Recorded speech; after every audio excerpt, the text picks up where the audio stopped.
పచ్చి టమాటాలతో పచ్చడి చేసే విధానము మనము చూద్దాం. ఇప్పుడు స్టవ్ వెలిగించుకొని గిన్నె పెట్టుకున్నాము. ఇప్పుడు ఆయిల్ పోసుకున్నాము.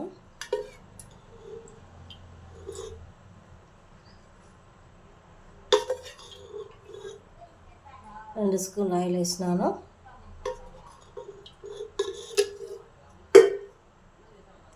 ఆయిల్ వేట్టుకొని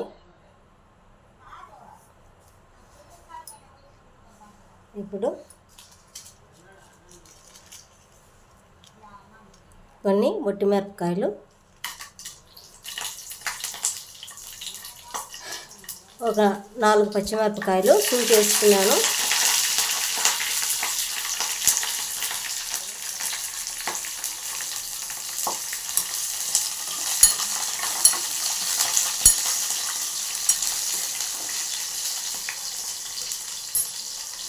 వేగినాయి. అవి తీసి పక్కన పెట్టుకున్నాము. స్టవ్ బంద్ చేసి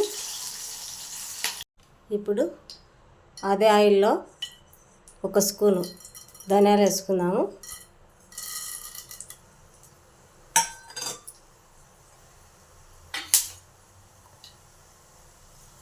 ఒక స్పూన్ జీలకర్ర వేసుకుందాము.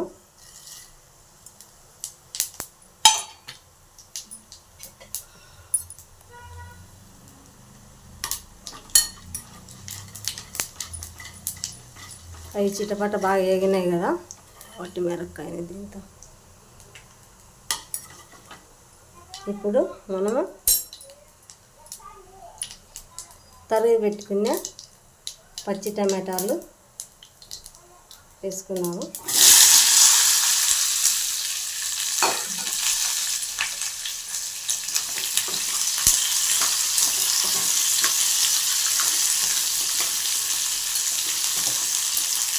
ఈ నుంచి మగ్గనిద్దాము. మూత పెట్టి మధ్యలో మూత తీసి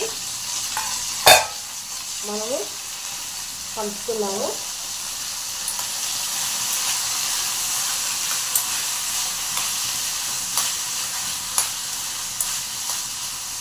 ఇప్పుడు 4 తెల్లవాయలు వేసుకుంటాను. కొంచెం చిన్న ఉసిరిగంత చింతపండు వేసుకుంటాను. కొంచెం కొత్తిమీర వేద్దాము. కలుపుదాము.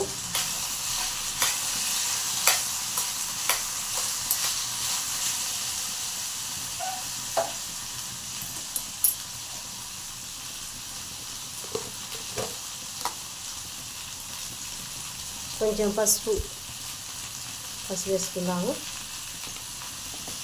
ఇంకా పట్టుకొని కలుపుకున్నాము.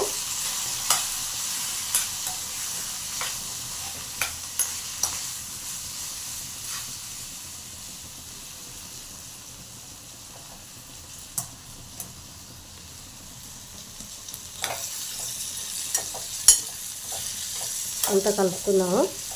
సన్న మంటతో మగ్గనిచ్చాము.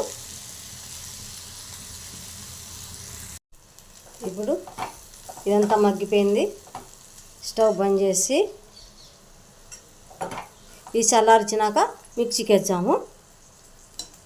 నేను కొద్దిగానే కొద్దిగానే తీసుకున్నా. మీరు దండిగా అంటే దండిగా వేసుకోవచ్చు. నేను 1/4 కిలో ఉన్నాయి, 1/4 కిలో తీసుకొని చేసినాను. మీరు దండిగా అంటే దండిగా చేసుకోవచ్చు. ఇవన్నీ మిక్సీలో వేసుకుందాము. పచ్చిమిరపకాయలు, ఒట్టి మిరపకాయలు వేసినాను. ఇవన్నీ ఇప్పుడు చల్లారినాయి. ఇవన్నీ మిక్సీలో వేద్దాము.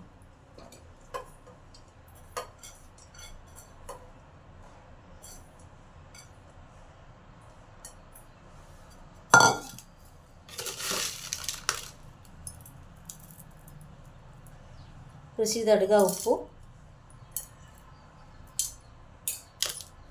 ఈ మిక్సీకి వేసుకొని మనం తాలింపు పెట్టుకున్నాం. ఇప్పుడు ఆయిల్ వేసుకున్నాము. కోలం పొయ్యిలో పెట్టుకొని హీట్ ఎక్కింది. ఇప్పుడు ఆయిల్ వేసుకున్నాం. 2 స్పూన్ల ఆయిల్. మీకు పచ్చడి చూపించి నేను వీడియో ఆఫ్ చేయకోకుండా అట్లే పెట్టినాను. సారీ, మర్చిపోయినా.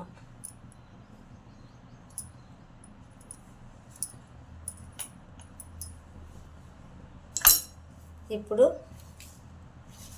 పచ్చెనగపప్పు, జీలకర్ర, ఆవాలు, మెంతిపప్పు అన్నీ పోపు దినుసులు కలిపేసినాను.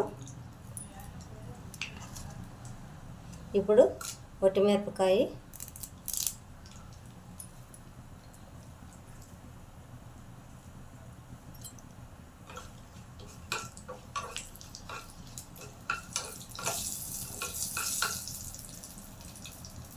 ఇప్పుడు ఒక రెమ్మ కరివేపాకు. ఇప్పుడు స్టవ్ బంద్ చేద్దాం.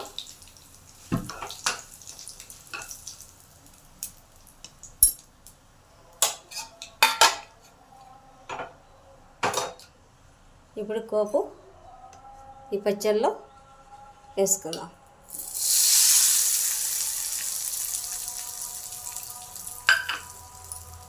పచ్చి టమాటాల పచ్చడి ఇలా చేసుకొని ఎలా ఉందో తిని నాకు కామెంట్ పెట్టండి. లైక్ చేయండి, షేర్ చేయండి, సబ్స్క్రైబ్ చేసుకోండి.